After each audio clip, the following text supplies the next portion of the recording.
Hi, everyone. I'm Kate Byars with Corporate Women Unleashed. I am super excited. We have a new series of interviews we're doing called Inspiring Women, Inspiring Women. And today we have a very special, inspiring woman to share with you.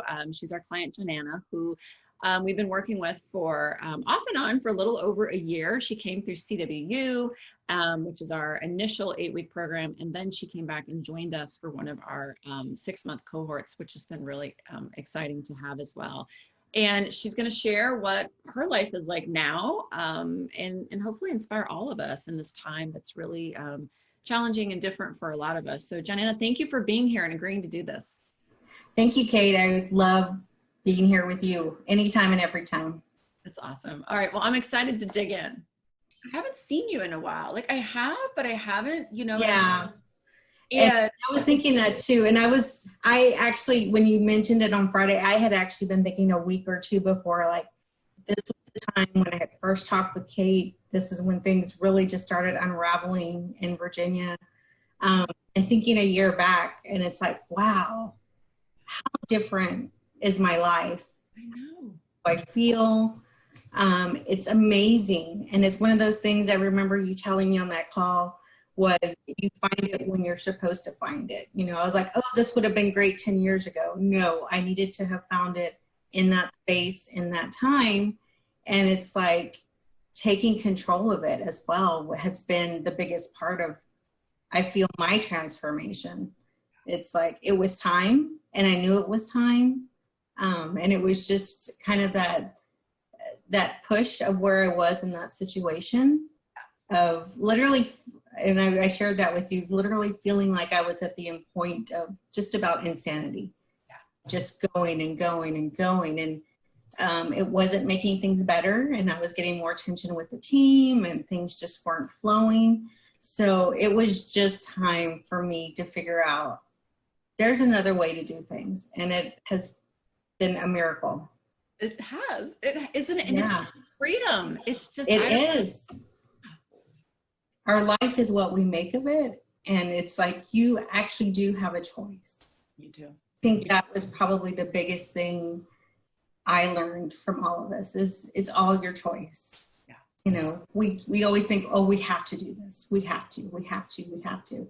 Yeah. No, you can choose to say no. You can choose to push back. You can choose to say, I'm valuable and I deserve this time for me. I deserve to only work 8 hours a day and go get my exercise in, to get my self-care time. And I think that was something I had never allowed myself to do. You know, it was a go, go, go. I was a high achiever in high school. I went to college. I went and did the same thing. I got out in the workforce. I did the same thing. So that's all I knew was to do. Yeah. And it seemed to be working in the progression of my career because I was still moving up, right? I was moving up. I was making more money. It made a lot of sense that, okay, this is what I should be doing. But then it gets to the point where you're like, but am I really happy? Right. More money, more time in the office. Is that really the freedom I'm looking for? Because it's like, I can make this money and I can go on trips, but if you're too exhausted to enjoy the time you're away, then where's your balance there? What's the point? Well, what's the point yes. of having all that money? Because the money was supposed to bring you freedom. Yes. It wasn't bringing you freedom. It was just bringing you more toil and labor and just exhaustion to not even enjoy. And tying myself to a desk, you know? Yeah. Can I ask, how many hours were you working when we first met? You remember? Because I remember you were working like well past. Yes. So, you know, that was one of the things I had always tried to seek balance. So when I first got out of school, it was in public accounting. So it had worked up to like 80 hours a week. And I was like, okay, I'm not going to do this. So I stepped back and went to industry. And then I was working 55 to 60. And I was like, well, hey, this is a lot better. Yep. But then as that progressed and people left, then I got back up to probably about 70 or 80 and hit that burnout phase. And so the January, February timeframe, I was probably working easily 100 hours a week, if not more. I was sleeping between 2 to 4 hours the month of February a night. throughout the month of February. I remember being so anxious and never feeling a sense of peace. Mm-hmm. So our public filing was at the end of February. And I remember the following week was when I had seen your advertisement and had reached out to talk with you. And I had taken 2 days off, which I didn't not work. I just didn't go into the office. But I remember at that point, it was already a week after the filing and I still wasn't sleeping and my body was still on such an adrenaline rush. And I remember us talking about that. And I was just like, okay, I've moved up to this point and I'm literally gonna go insane. So how do we prevent me having a mental breakdown when I'm like 1,500 miles away from my family? Like what, I can't have this happen. So that's when I joined CWU. And, you know, I look back and I remember, you know, everyone always has that struggle of the money, but I remember you saying you could pay it back. And I was like, you can pay it off. And I was like, you're absolutely right. I've got to figure out how to live my life and not go crazy. You had invested a lot in making this huge move away from home, away from family, independent, you know, all these different things. And I wanted to, and it felt like moving somewhere else was going to make me look like a failure. Yeah. Me. Yeah. Nobody else was thinking that. Nobody even cared that I moved halfway across the country. It's all you. Yeah. Yeah. But you know what was great, Johnana, is that you knew that it wasn't a new job that was going to fix this. Yes. Right? Like you had done other things where you're like, how do I keep coming back to working 60, 70, 80, 100 hours a week? Because I know in my heyday of working 100 hours a week, I was like, yeah, doesn't everyone do this? Why would you not work 100 hours a week? I mean, it just seemed like, well, those people are slackers, you know, I mean, and then you realize like, wait, is this really getting me the life I want? Yes. Pretty cool that you were able to see that, right? And it was really, that was probably my one big takeaway, because I was always the one who worked until it got done, no matter what. I always had to make sure it got done, it got across the finish line, and I always put it on my back and made it my responsibility. Yep. And it was finally like, you know what, there are other people on this team, and you know, I'm gonna dish it out, and if you get it done, you get it done, but if you don't, then you know, we're going to have a discussion, but I'm not going to take it on myself to work the extra 2 to 3 hours to get it done. I love that. People need to take responsibility. And I also need to take responsibility because, you know, one of the biggest things I had, you know, I have a chronic disease. And so I had been, it's one of those things, I'd always have time to do it and focus on my health later. Yep. Totally. Always later. And then I end up in the same situations of working so much, neglecting my health and neglecting exercise and getting out and enjoying life, right? And so it was like, okay, we've got to figure out how do we actually balance all these things. And that's really where I learned it, was in CWU. And it's like, and I think it was literally after the first couple of meetings was when I literally would work my 8-hour days and go home. And it was like, oh my gosh, what do people do with all this time? And it took you 2 weeks to break that cycle. You're like, wait, okay. And it was still looking around like, is somebody going to call me on this, that I'm only working 40 hours a week? And, you know, it was like, okay, well, everyone else is working 40 hours a week and nobody's stressing out. So why is it that I do that? Well, and we should underscore for anyone who watches this, that you did not take a step back in your career. You didn't take a lower level job. You didn't give up salary. Like you just changed how you worked. Yes. To get the result of fierce career and fierce personal life, right? Correct. Yeah. Because, you know, I did find another job and I was actually given 2 different offers. One on the other side of the country in Portland, Oregon, and one in Texas, where I am now. But both were a director of tax position, which I was in Virginia. And, you know, both provided different challenges and opportunities. And it was just me deciding which way did I want to continue to grow my career to end up where I was. But it felt amazing when I left, you know. Yeah, just mic drop, going from 100 hours a week to 40 hours Yes. a week. Just saying. You know, I got a job offer in the beginning of June, right around the time I was finishing CWU, and I turned it down. And because I knew this other opportunity was still a possibility. I remember. And it was a very hard summer because they didn't get me to an interview until August. So it was like a couple of months of like, did I make the right choice? Really stuck, you know, you got to keep working at the CWU because it's easy to want to fall back into, okay, Totally. I'm going to kill myself. I'm going to work, you know, and I didn't do that. And I was so proud of myself. And it was one of those things I was like, okay, am I going to be able to do this when I join a new company? And how am I going to react? So that's when I decided to join Rising. So joined Rising right around the time I started my new company, just to have that positive female, you know, interaction and encouragement from everyone, of making sure I didn't fall into any of my old traps.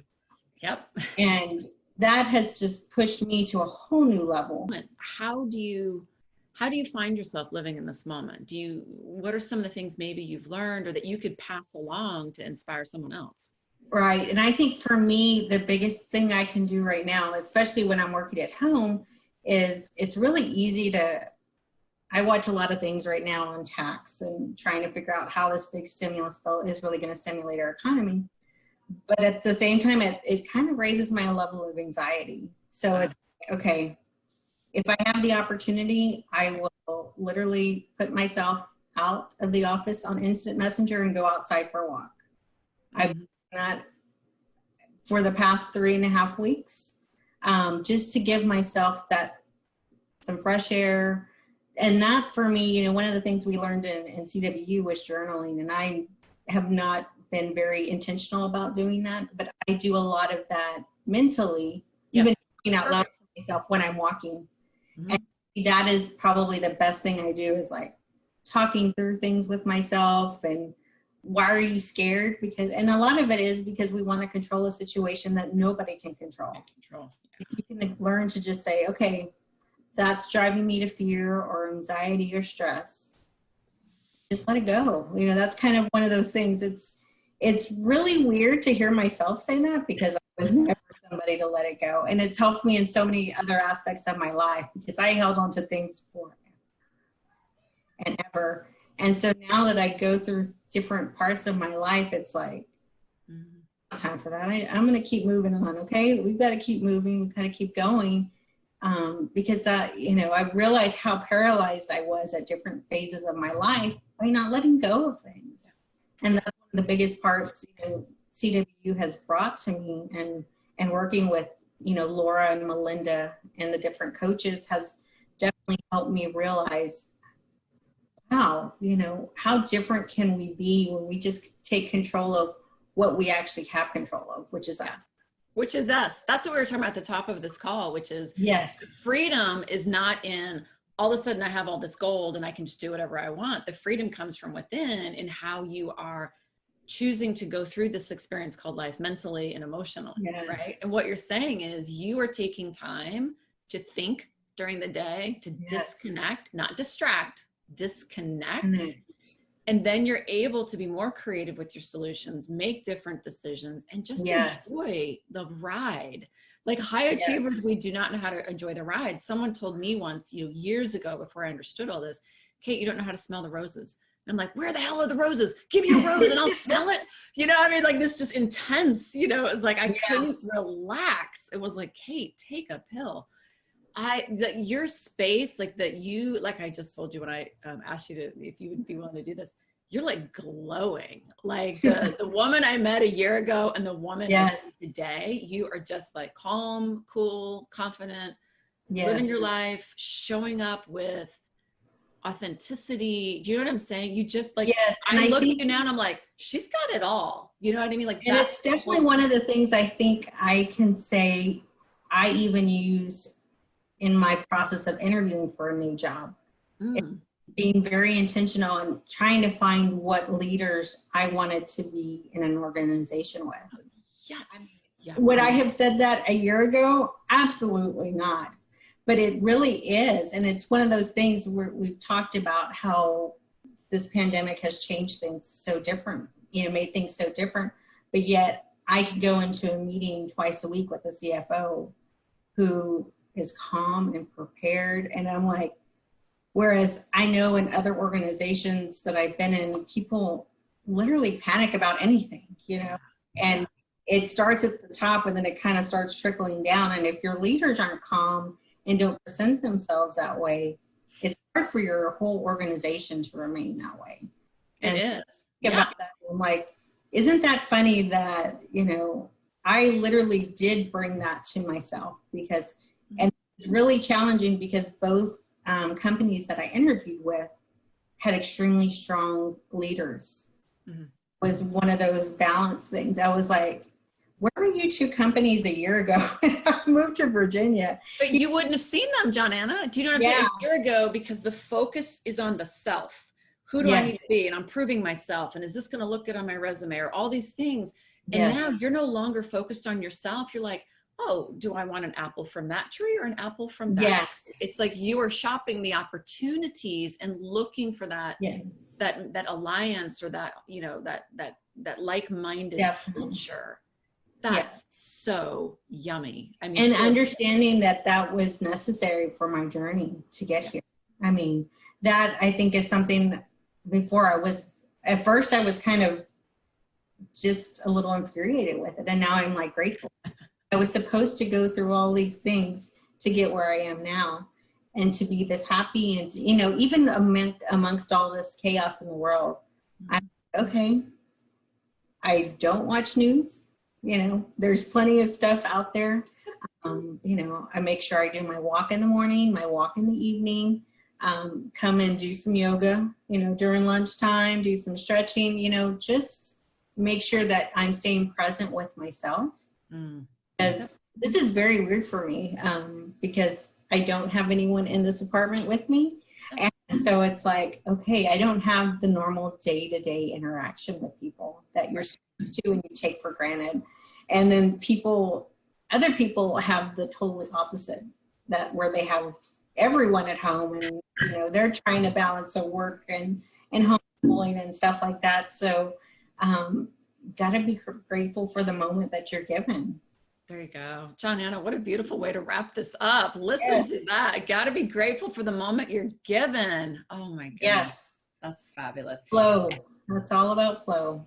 All about flow. Any last parting words? Like what would you, there's another Johnana sitting. I always think about that. I'm like, that's was a real motivator for me to start the company to begin with, is like, there's another Kate out there who was sitting there, frustrated, crying, upset, like all the things I was experiencing, burnout, and I always think about that when I think about like, how would I pass on, some inspiration to someone else? So like, is there something that you would do to inspire someone else? Like the other Johnana who's sitting out there going, man, I got to do something.